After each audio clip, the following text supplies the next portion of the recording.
Epilog to Tractor Ballet Gone Bad. A couple of weeks later, spring had sprung in southern Ontario. Sunshine, warm breezes, the delicious smell of spring mud.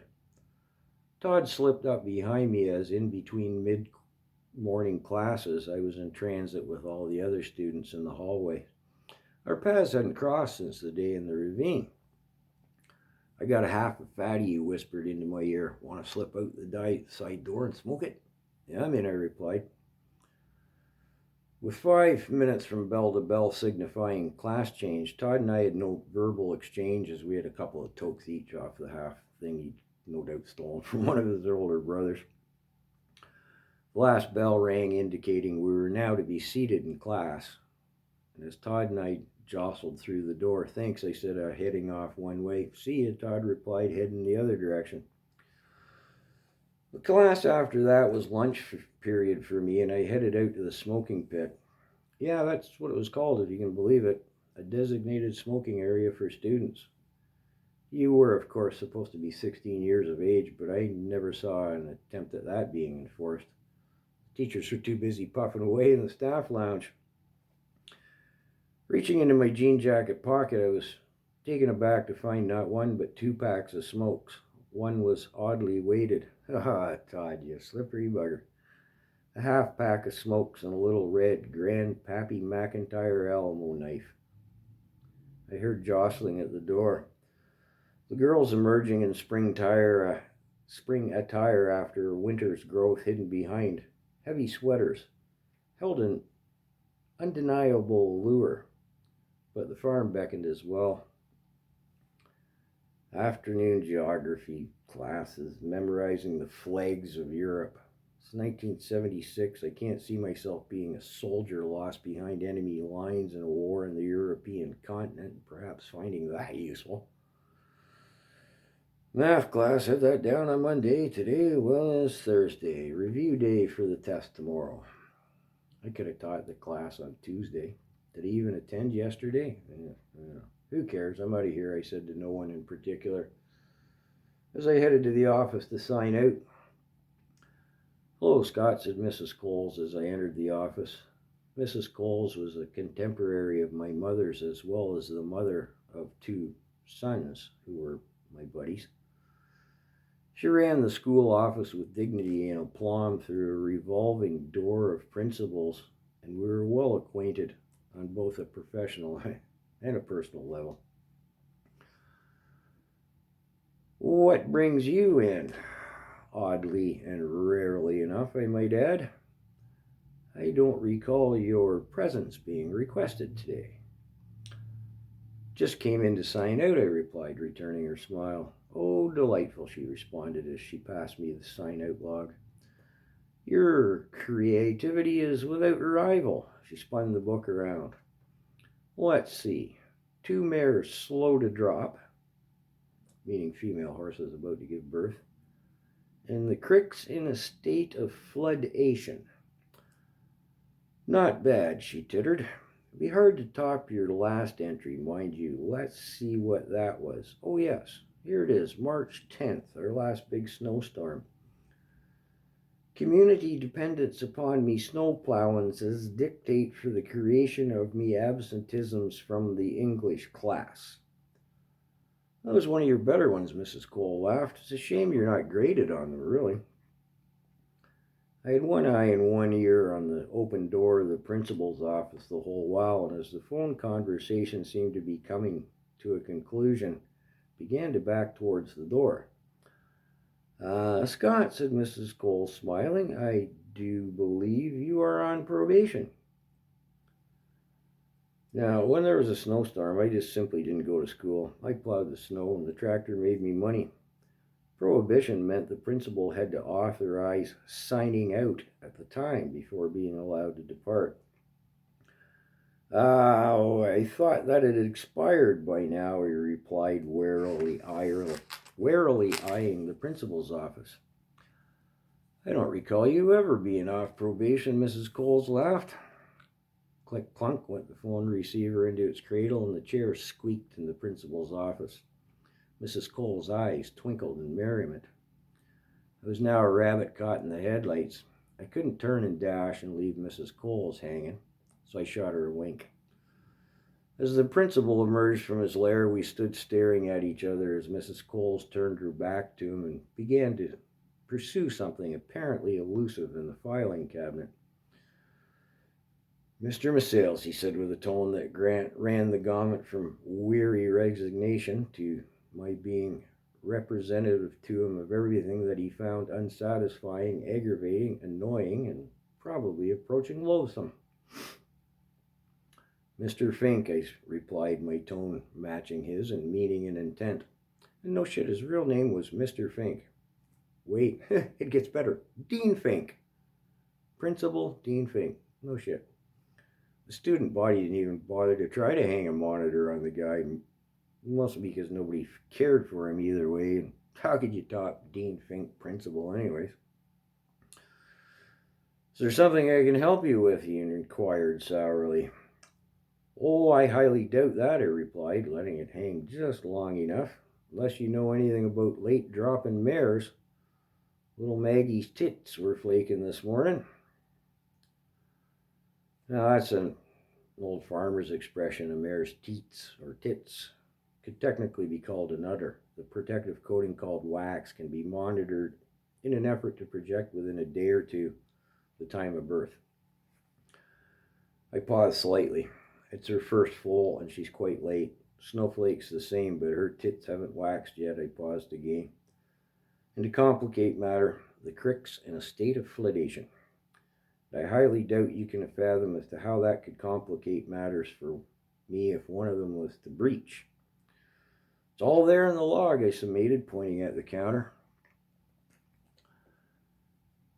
Mrs. Coles herself managed to not emit a sound, but had Fink not been focused on me, you would have noticed she was in convulsions and the whole filing cabinet was shaking.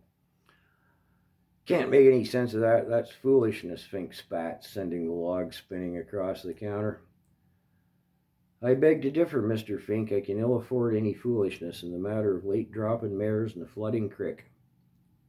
The filing cabinet sounded as if it was full of mating rabbits. "In my office this instant," Fink shrieked. "I'm not following," I replied. "What's in your office this instant?" That seems an incomplete statement in the sense, "You," he shrieked. "Me? I'm not in your office this instant. I'm standing here." Mrs. Coles, who'd never smoked a day in her life, went into a violent coughing fit. Fink spluttered and blubbered in a hapless rage. "Perhaps it's Miss Allen you should call to your office. You seem to have difficulty with articulate expression." Mrs. Allen was the English teacher. Fink sprouted a couple of more gray hairs and popped a blood vessel. "Goodbye, Mrs. Coles," I called gaily. "I have a calling to answer. You, Mr. Fink, seem to have missed yours." I turned and ran from the office as Fink raged ineffectually in pursuit. I hoped he chased after me long enough to allow Mrs. Coles to recover and collect herself. Tomorrow morning, following announcement, Mrs. Coles would meet with Scott Misales to the principal's office. "Scott Misales to the principal's office, please." This was so common as to have long ceased to even elicit comment from my fellow students. Our conversation, if it could be called that, would go something to this effect. "You, Mr. Misales, will write 1,000 lines saying, 'No, it's hoof trimming season. 30 horses times 4 hooves, and well, I may have missed the odd math class now and again. Let me see that would come through. I can do the math, thank you." "Well, if you can indeed, then it should be evident I have no time to write lines. Detention after school every day for no. Are you not listening? It's hoof trimming time." "I'll suspend you then." No, anything. Please, not that again. I have to spend all day in the pool hall when you do that." "Then tell me, Mr. Misales, how do you expect to keep your grades up if you're suspended from Tuesday through Thursday with tests and exams on Friday?" "Same way I always have. Monday's plenty enough as a rule. If not, I spend half an hour on Friday mornings with Juanita. Smart girl, excellent class notes. I imagine she only takes them out of boredom." "You expect me to believe a half an hour of Skimming Juanita's notes on Friday morning is enough to, smart girl, good notes. Would only take 20 minutes if I weren't distracted by her big, beautiful, that's enough, Mr. Masil's brown eyes. I can expel you. Can't see it myself, despite you've suspended me more often than all the other students combined. I'm still an honor student. Get out. I'm not suspended. Get out.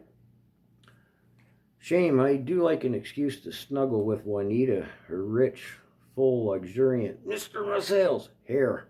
Get out. Always a pleasure, Mr. Fink. Will you tell Harry why I'm late for his class? You are to address your teachers by their surnames, Mr. Masil's. Well, of course I do, Mr. Fink, when in the presence of the students, but as a matter of respect, when interacting on a personal basis, we tend to use first, get out. Always a pleasure, Mr. Fink. Just get out.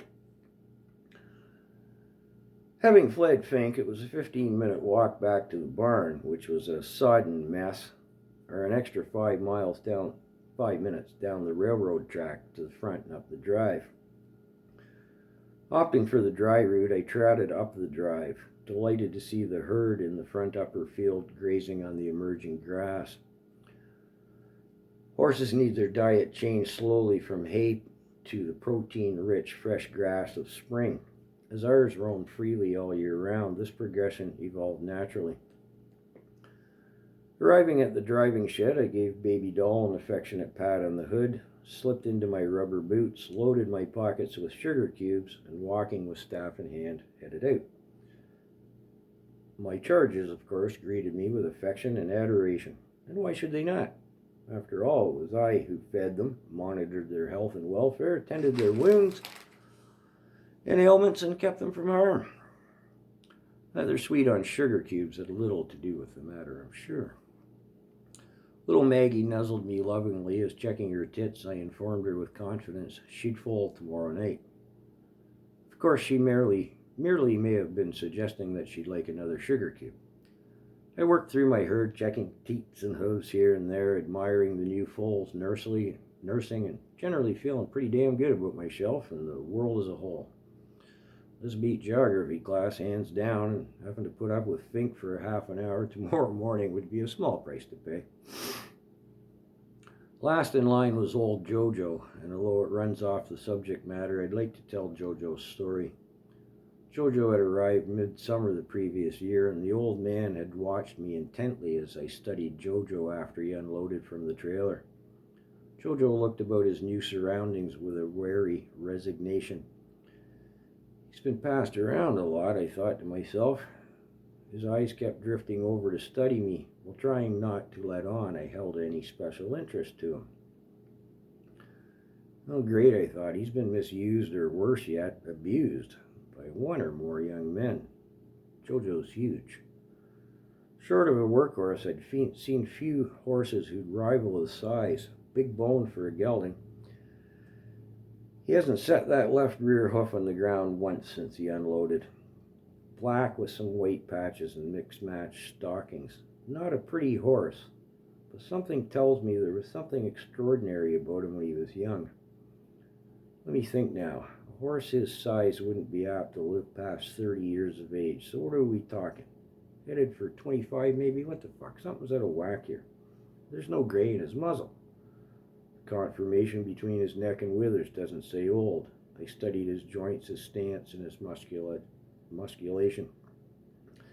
What's wrong with this picture, I wondered.